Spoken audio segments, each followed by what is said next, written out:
আসসালামাইকুম ভিউয়ার্স, সবাই কেমন আছেন? আশা রাখি অনেক বেশি ভালো আছেন। আপনাদের ফাতেমা আপার একটা ব্লগ নিয়ে চলে আসলো, কারণ মেয়েকে স্কুলে নিয়ে গেছিলাম সেদিন। দেখেন কি একটা অবস্থা, হয়তো রিলস ভিডিওতে আপনারা অনেকেই দেখেই ফেলছেন। এই ছোট্ট একটা আপনার আইডি কার্ড, তার দাম নাকি 150 টাকা। কি আর করা। আর মারিয়ামে যে পাউরুটি খাচ্ছে, জেল পাউরুটি। আর ওরা কান্টি ওকে ভালোবেসে একটা ভেলপুরি দিছে। এটা আসলে ভেলপুরি না পাঁপড় আল্লাহ জানে। যাই হোক, এটা মুখরোচক খাবার, বাচ্চারা তো অনেক বেশি পছন্দ করে, কিন্তু খাইলেই তো অনেক বেশি গ্যাসের সমস্যায় ভুগবে। আর কি আর করা। আসার সময় আমি এই যে ডিম কিনে নিয়ে আসলাম আর কাপড় ইস্ত্রি।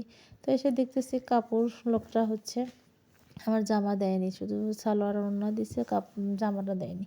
পরের দিন আবার দৌড় দিয়ে গেছি, যা দেখছি বলছে না আপনি তো দেনই নাই। কি একটা কথা, লোকটার সাথে অনেক রাগান্বিত হলাম একটু। তারপরে বাসায় এসে দেখি যে না, আসলে কাপড় আমার বাসায় পড়ে আছে। তাড়াহুড়ো করে কারার মধ্যে সকালবেলার যে ভাতটা ছিল ভাজি, সেই ভাতটাই খেয়ে নিলাম।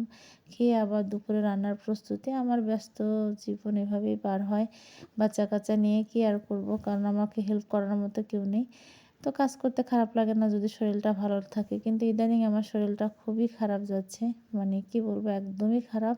আমি বেশিক্ষণ সময় নিয়ে দাঁড়িয়ে থাকতে পারি না। আমার পায়ের গোড়ালিতে প্রচণ্ড পরিমাণে ব্যথা, মনে হচ্ছে যে হাড্ডি ফেটে গেলে যেমন হয়, অনেক যন্ত্রণা, জ্বালা পোড়া করে আর কি।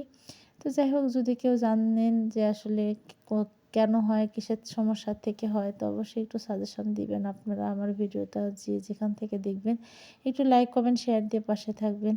আর এই যে তাড়াহুড়ো করে রান্না করতেছি, আর শাটি মাছ দিয়ে লাউটা ঘাঁটি করব, কারণ আমার শ্বশুর আব্বা বলছে যে সে নাকি শাটি মাছ দিয়েই খাবে। এটাকে অন্য অন্য অঞ্চলে টাকি মাছও বলে আর কি। যাই হোক, ভয়েস দেওয়ার সময় একটু দমটম বন্ধ বন্ধ হওয়ার উপক্রম হয়ে যায় একটানা ভয়েস দিতে গেলে। তো যাই হোক, আমি সম্পূর্ণ মশলা টশলা দিয়ে একটু কষিয়ে তারপরে দিলাম। আর এখনকার লাউ মেবি ভালো লাগবে না, কারণ চৈতা লাউ হয়ে গেছে, একদম শীতের সময় লাউ টেস্ট অনেক মজাই থাকে, কিন্তু এখন যেহেতু শীত চলে গেছে, লাউটা অত বেশি মজা লাগবে না।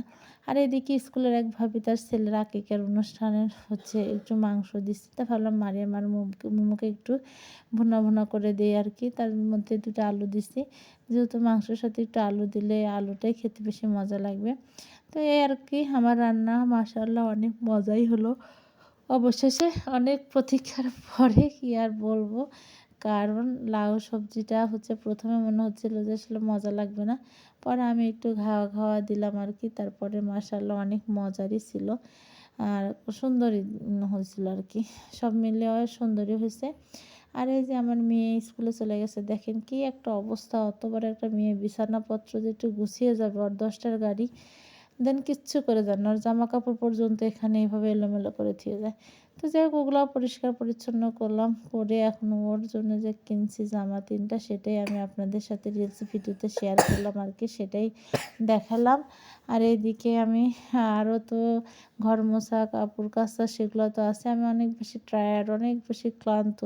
মাঝে মাঝে মনে হয় জীবন থেকে অব্যাহতি নেই, ছুটি নেই। কোথাও এক জায়গায় যাই যেখানে আমাকে কেউ চিনবে না, নিরিবিলি এক জায়গায় গিয়ে নিজের মতো করে বাঁচি।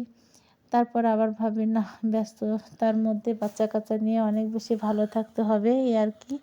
কারণ সমস্যা থাকবে, সমাধানও করতে হবে নিজেকেই। আর আল্লাহ রিজিক বরকতে যেটা রাখছে সেটা তো হবেই। তো যাই হোক, বাচ্চা কাচ্চার অনেক বেশি প্যারার মধ্যে থেকে নিজেকেই আর নিজেই চিনতে পারি না। আয়নায় দাঁড়ালে মনে হয় এটা কি আমি আদৌ। যাই হোক, আসলে কি বলবো, সময়ের তালে তালে নিজেকে হারিয়ে ফেলছি, কিছুই করার নাই। জানি না কবে উপরওয়ালা আবার ডাক দিবে, সেই ডাকে সাড়া দেব। তো এইভাবেই চলছে আমার জীবনযাপন। ভাইয়া আপুরা, আপনারা যে যেখান থেকে দেখছেন অবশ্যই একটু শেয়ার করবেন।